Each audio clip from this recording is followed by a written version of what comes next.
The Indiana Fever didn't just lose Caitlin Clark for the season. They lost their soul, their identity, and any remaining shred of credibility as a professional organization. What we're witnessing isn't just an injury crisis.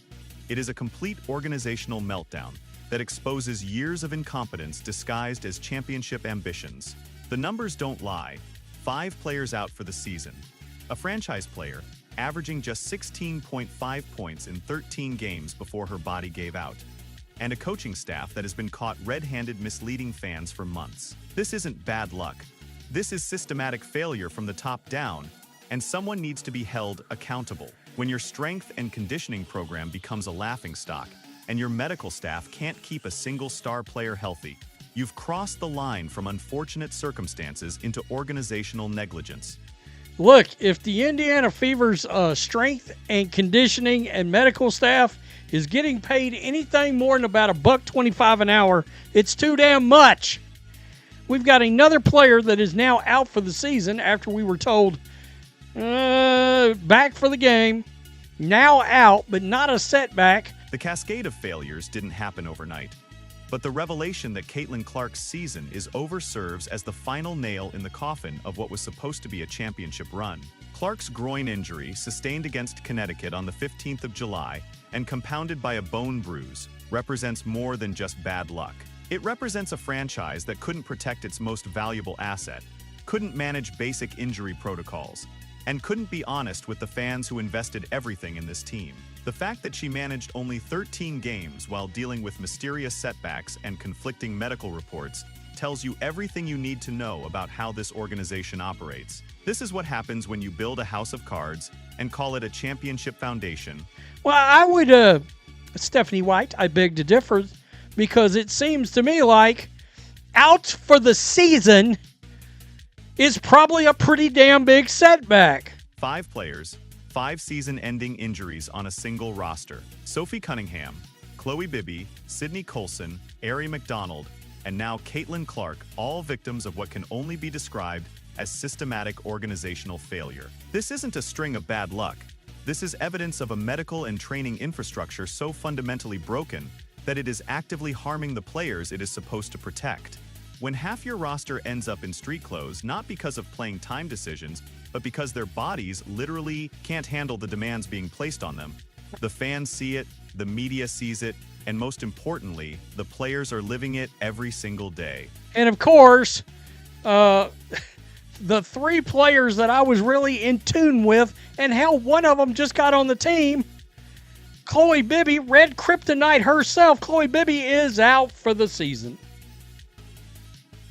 No Caitlin, no Sophie, no Chloe. The Chloe Bibby situation perfectly encapsulates everything wrong with this organization's approach to player health and honest communication. Listed as day-to-day just 2 weeks ago, suddenly back on the active roster, warming up for games. Then mysteriously pulled and eventually ruled out for the season. The whiplash of contradictory information would be comedy if it weren't destroying careers and crushing the dreams of fans who believed in this team. When you can't even track a single player's injury status without creating a soap opera of conflicting reports, how can anyone trust you to manage an entire roster's health and well-being? But what I am saying is Chloe Bibby was listed as day-to-day 2 weeks ago. 2 weeks ago, she was day-to-day. And then all of a sudden, she goes from day-to-day to she's back playing. She was day-to-day, she was in practice, and then suddenly she's back playing. The medical incompetence goes beyond just poor decision-making. When injured players are being forced to travel on flights instead of receiving proper rest and rehabilitation, when swelling is dismissed as a non-issue while simultaneously describing textbook symptoms of injury complications, when basic medical protocols are being ignored in favor of maintaining false narratives about player availability, you are witnessing systematic negligence that puts careers at risk. The fact that this organization can't even properly manage travel arrangements for injured players tells you everything about their commitment to player welfare. And she shouldn't have kept flying. Like, it's one thing, but she kept flying. Like, she should have been sent back to Indiana and just told not to travel. And at the same time, like, there's no reason for injured players to be traveling everywhere. The most damning evidence isn't Clark's groin injury or even the mounting list of casualties. It is the brazen dishonesty that has been fed to fans like poison disguised as hope. Stephanie White's explanation of Chloe Bibby's condition represents everything wrong with this organization's relationship with truth. When you claim there is no setback while simultaneously describing the exact definition of a setback, you are not just misleading fans, you are insulting their intelligence. The pattern is crystal clear. This organization has been stringing along desperate fans, selling false hope while knowing full well their season was dead in the water. Every ticket sold, every viewer tuned in based on lies about player availability, represents a betrayal of the fan base that built this franchise. But Stephanie White was asked about this, and her words were that there was no setback, just a little bit of swelling because of traveling. And we all said it, and we were like, she's just defined a setback. She just said there's no setback and then defined a setback. The cognitive dissonance required to simultaneously claim everything is fine while watching your roster disintegrate in real time takes a special kind of organizational delusion.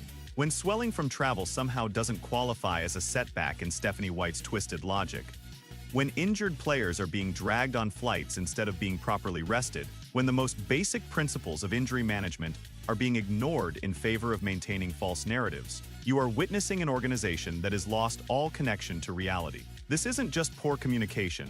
This is active deception designed to protect the front office's reputation at the expense of player health and fan trust. Anyone who's played any sport in their life knows that swelling is your body, basically, your body's reaction to something being wrong. Like, ironically, it would be a worse thing for our body if things didn't swell up.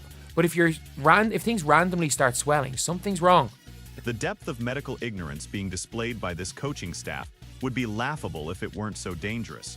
When you don't understand that swelling is your body's natural response to injury, when you dismiss clear warning signs as travel-related inconveniences, you put players back into action despite obvious physical distress. You are not just making poor decisions, you are actively endangering the people under your care. This isn't just about basketball strategy anymore.